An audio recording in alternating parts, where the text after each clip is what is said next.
जय जय राम कृष्ण हरी, जय जय राम कृष्ण हरी. तया नरा लाधले वैकुंठ जोडले, सकळ खडले तीर्थाटन. मग तो भगवंत अशा भक्ताला वैकुंठातच नेतो. कारण त्याने जर भगवंताशीच नाते जोडले आहे तर तो भगवंत त्याच्याशी समरस होतो आणि त्याला मेल्यानंतर वैकुंठात घेऊन जातो. मेल्यानंतर पुढे अनेक मार्ग आहेत हे लक्षात ठेवा.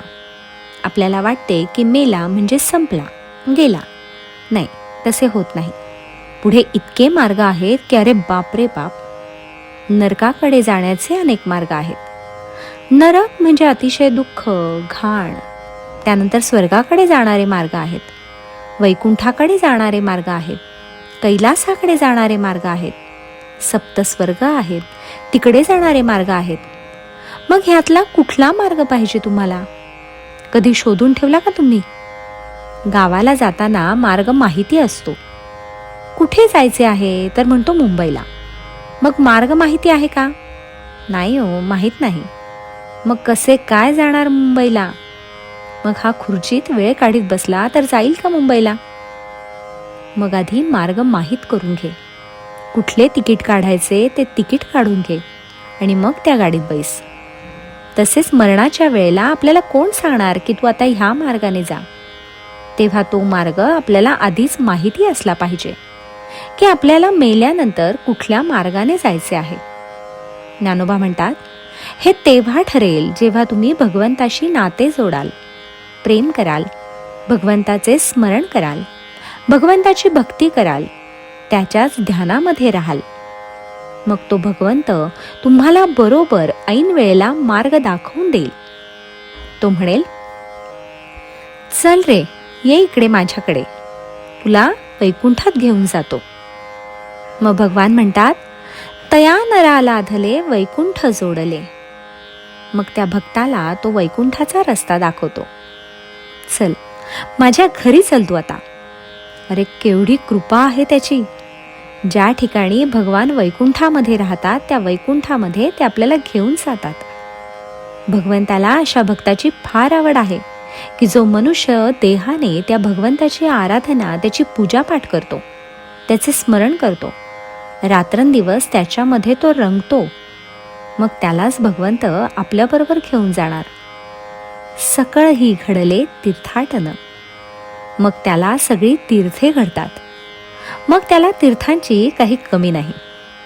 एक गोष्ट लक्षात ठेवा, ही जी तीर्थे आहेत ना, नद्यांच्या काठी वसलेली, ती तीर्थक्षेत्रे पवित्र समजली जातात. ती पवित्र का समजली जातात? कारण पापी लोक जर त्या तीर्थांमध्ये गेले तर त्यांचे पाप धुतले जाते. म्हणजे ती तीर्थे त्या माणसाचे पाप धुतात.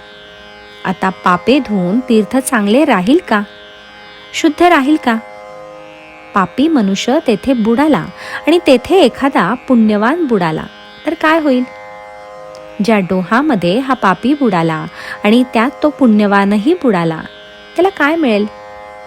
परंतु जर सज्जन माणसे, संत माणसे, भक्त माणसे त्या तीर्थामध्ये गेली तर त्या तीर्थाला पावित्र्य मिळते.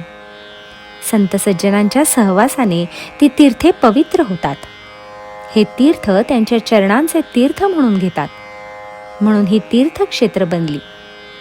तुम्ही पहा, जेथे जेथे तीर्थ बनली तेथे कुणीतरी एखादा महात्मा झालेला असतो आणि त्या महात्म्याच्या सहवासाने ते तीर्थक्षेत्र पुण्यवान होते. अमळनेर हे तीर्थ सखाराम महाराजांच्या वास्तव्याने तीर्थ बनले आहे. अशी सगळी तीर्थ जेथे जेथे आहेत तेथे असे महात्मे होऊन गेलेले आहेत. म्हणून त्या महात्म्यांच्या संसर्गाने, वास्तव्याने ते पाणी पवित्र होते. म्हणून त्याला तीर्थ म्हटले जाते.